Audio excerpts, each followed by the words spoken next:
Look at your girl. Look at your girl. Look at your girl. Ooh, ooh, ooh, yeah, yeah.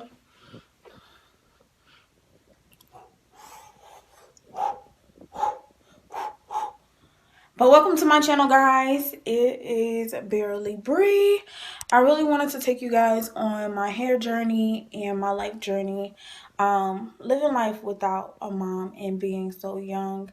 I want to take you guys on a journey with me to let you know other people that are young and who's lost their parents and don't really have like people that they can rely on fully. I want you guys to go along on the journey with me so that we can go ahead and learn how to live life as an adult, still have fun, still get to know people, still mingle and mix. I'm going to take people on that journey with me into adulthood and how I became a adult that is pretty much, I would say I've grown a lot and I have become very successful. I wish I would have videoed the journey from the time of my mom passing, but I just want to continue to take you guys on my journey that I'm learning about myself and this hair journey, because you see this girl right here, I love my hair, guys. It's super curly. Look at it, super curly. You see them curls? Girl, I ain't got no bad grade of hair, so you better not sit over here and say, oh, I see them nigga naps in the back. They is not popping, but really, in all actuality, they really are. They just really shrunken in. But I am definitely going to take you guys on the journey with me into my hair growth, my adult growth, my life growth, my journey growth. Yeah, see this? Yeah, I don't know why my hair do that, but it does. It does it. It does it. Oh. What? Y'all, I am crazy. I'm spunky. I like to just have fun and just live my life to the fullest. And I want you guys to come along on the journey with me. You know, get to know me, get to know about my life, get to know about what it's like living without a mother. Because there's so many people out here, so many young people, I should say, living out here that don't have a mom and they don't have family and things like that. But I just want you guys to know that there is hope, there is life after death, and that you can recover, you can bounce back from it. And I'm living proof and a living witness that you can do it, even if you have to be homeless and live on people's couches. And you know, because yo, I never ever liked, you know, I can't tell y'all that you have to eat one meal, the same meal every single week, because I can't do it. I can't do it. So I'm gonna take you guys on a journey with me, the continued journey of my life. And I want you guys to really, like, if you have any type of thing that you want to ask me on how I overcame and or not outgrew, but how I overcame the obstacles of my mother's passing, and how I went from being in college to, you know, then I was not in college. I dropped out of school.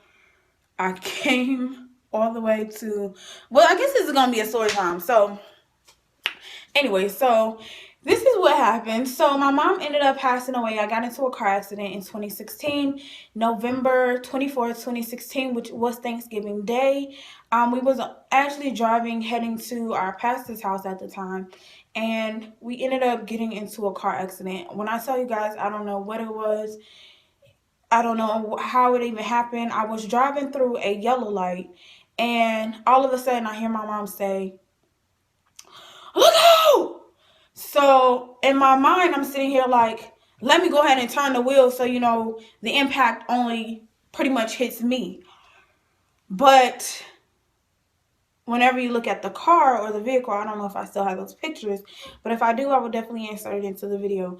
But when you take a look at the car and you look at the things that are going on with the car and how it got smashed in the hood and everything like that, it's more impact on the passenger side, even though the driver was turning on my side. And so if I do have images of that car, that vehicle, I will insert it into the video so that you guys can see it and understand where I'm coming from. But my mom ended up getting taken to the hospital, and she was doing good. You know, she was talking, we was laughing, we got to have a good time. We still got to love on each other. I still got to love on my mom. At first, I didn't actually get admitted into the hospital because I was too in shock and I was too focused on my mother at the time.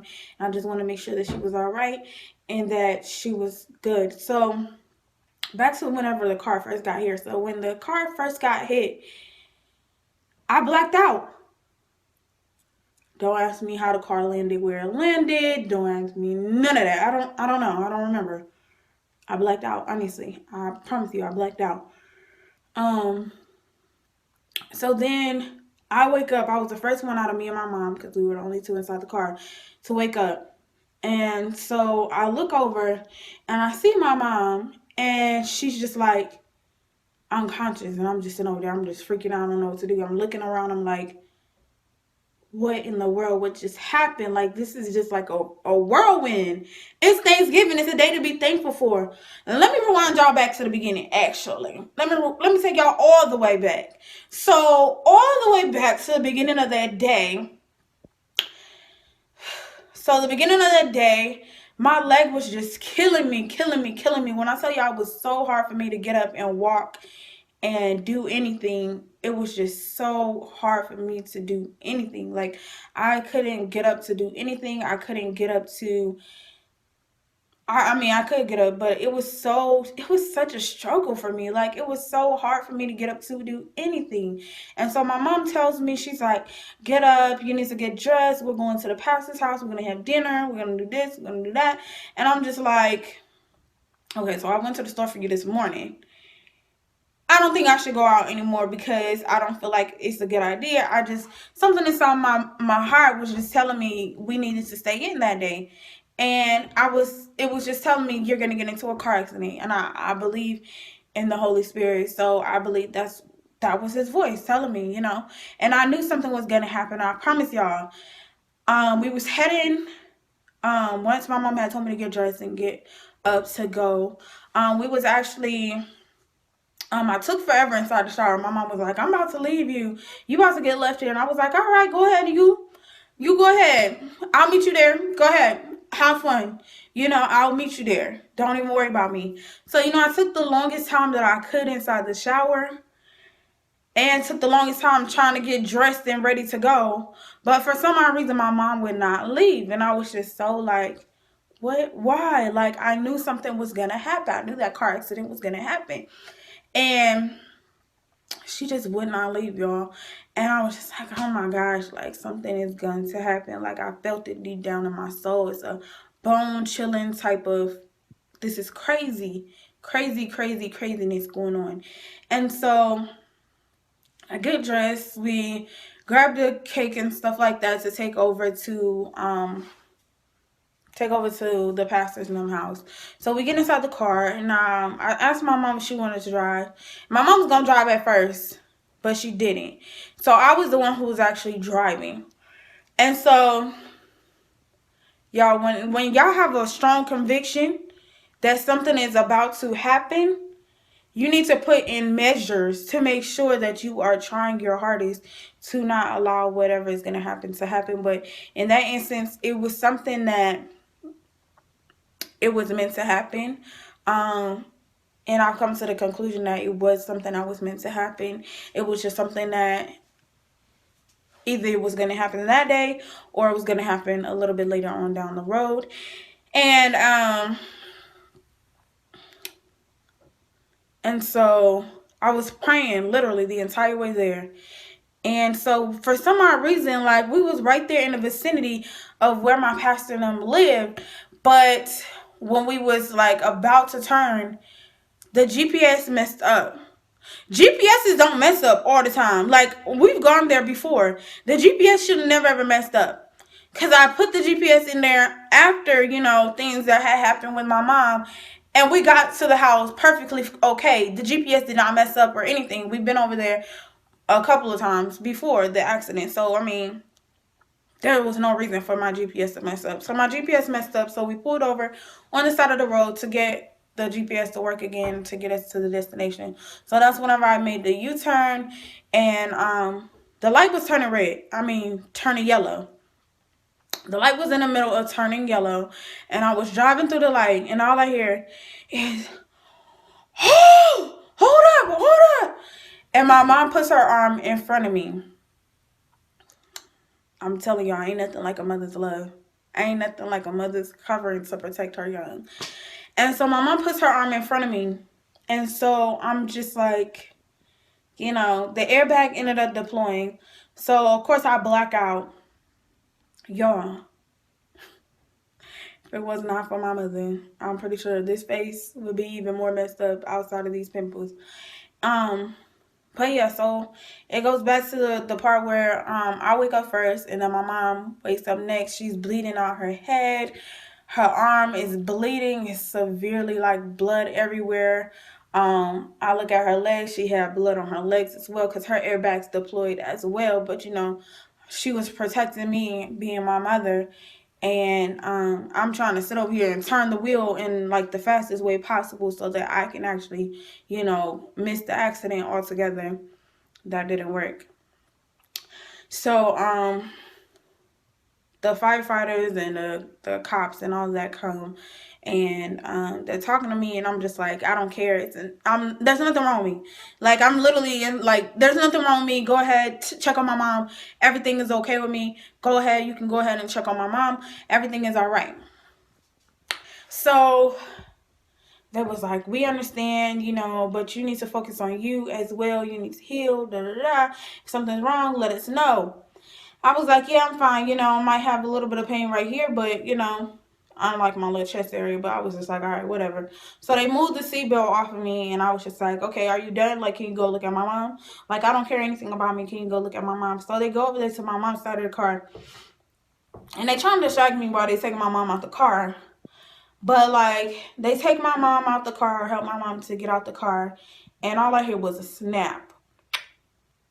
Snap, like, what? I was like, oh my gosh, what did you guys do? Like, what happened? Blah, blah, blah. I'm sitting over here, like, yelling at them, freaking out. Like, my mom was my baby, y'all. Like, I wish y'all could have got to meet her. She looked just like me. Just, she really did look just like me. We look just like, well, I look like her. But, amazing woman. So they get her out the car, and all I hear is a snap.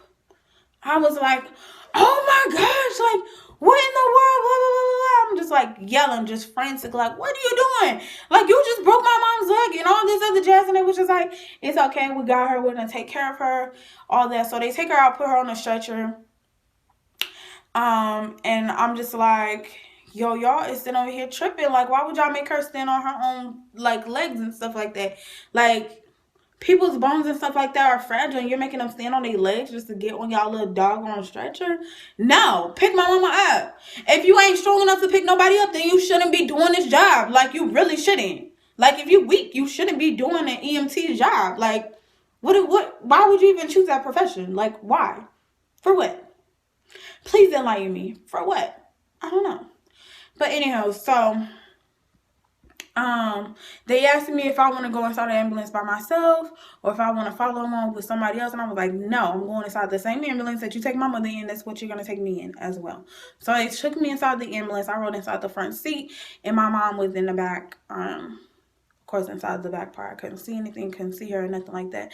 So I tried to go in through the doors where they was taking my mom, but they wouldn't let me. I guess because of procedures or whatever. So they took my mom back, ran a bunch of different tests on her.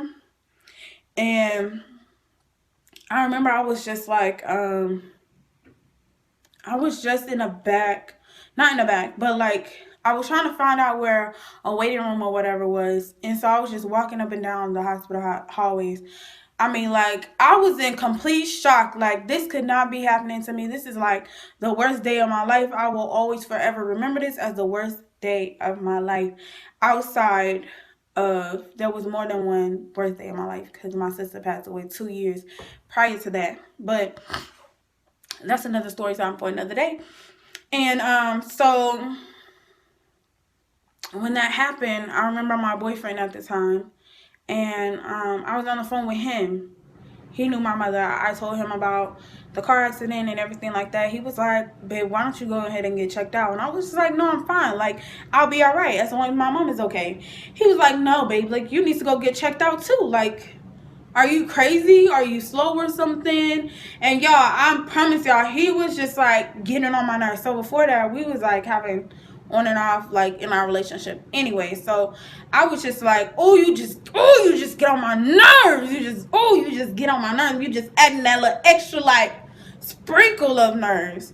So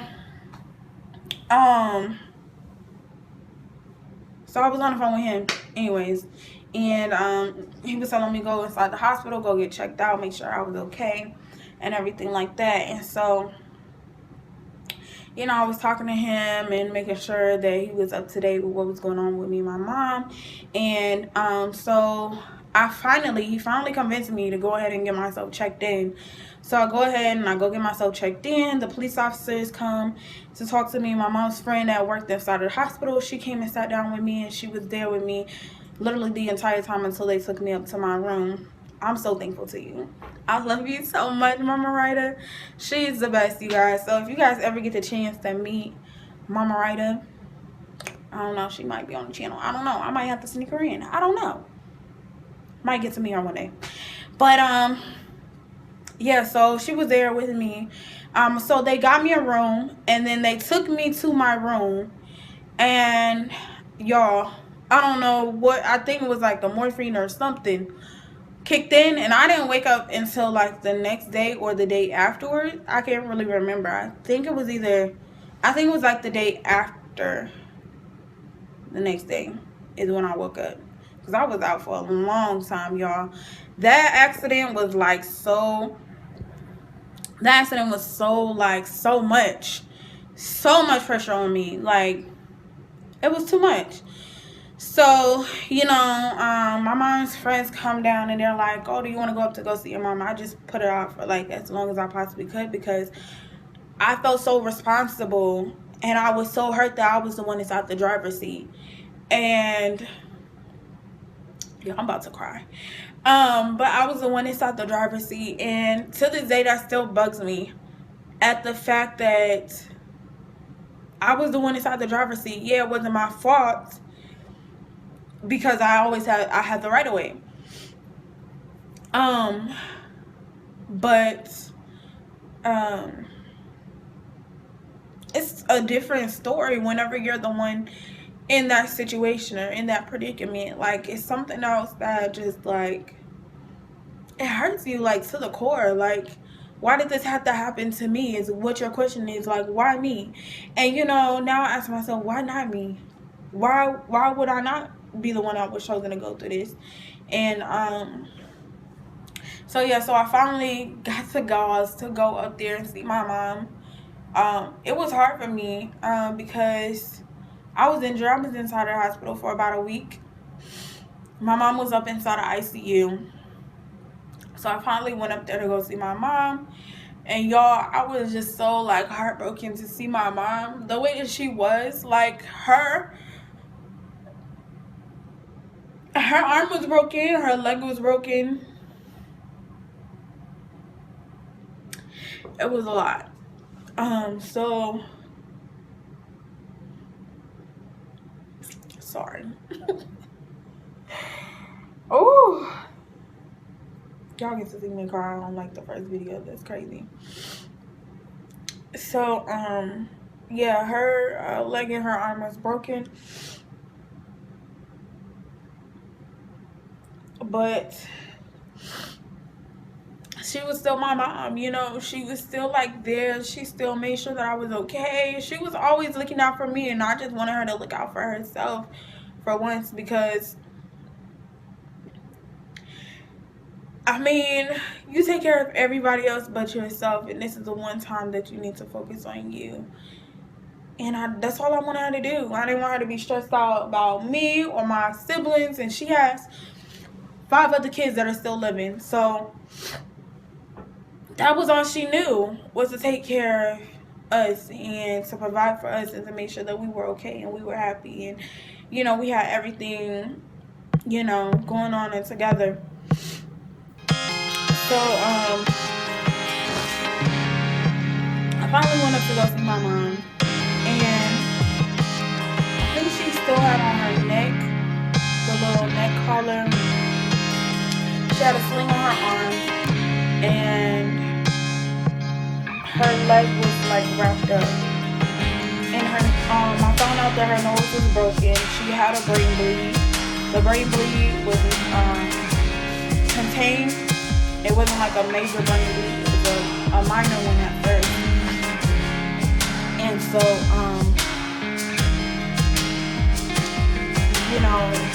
just to see your loved ones in that predicament and things like that, it was so hurtful to me. It was just like so hurtful to me. It was like the worst thing that I could have ever gone through, ever. And to go through that journey and that process with my mom,